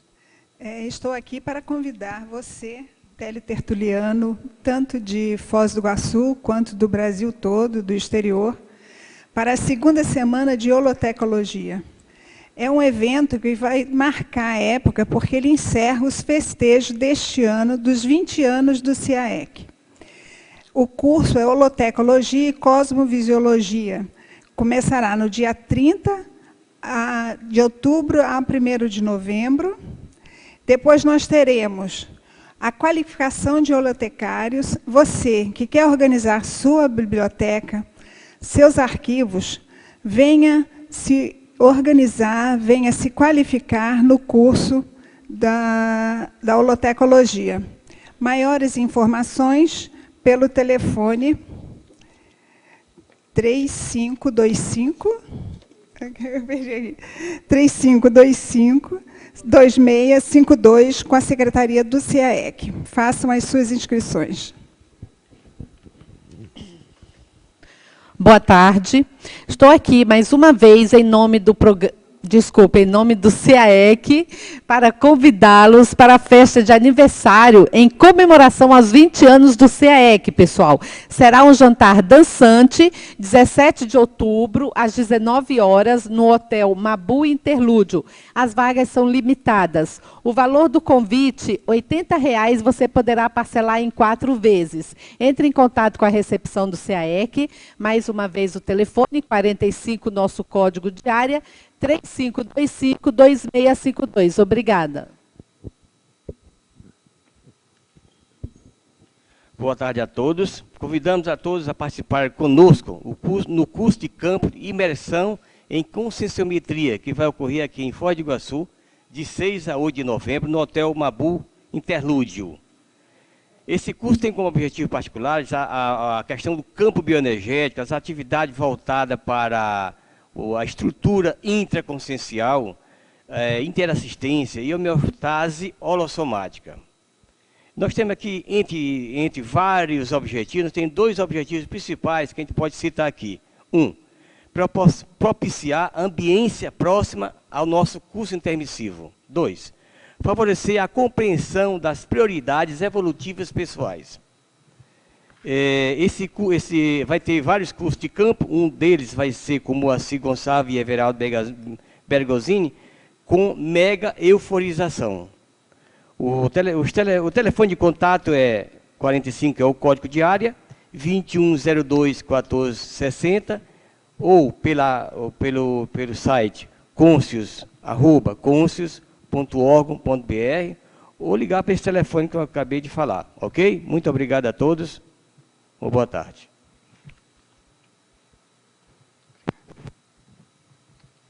Para amanhã, teremos o verbete Consim Vestibulanda, especialidade intrafisicologia, e a verbetógrafa Lorraine Rodrigues Leal. Muito obrigado e boa tarde a todos.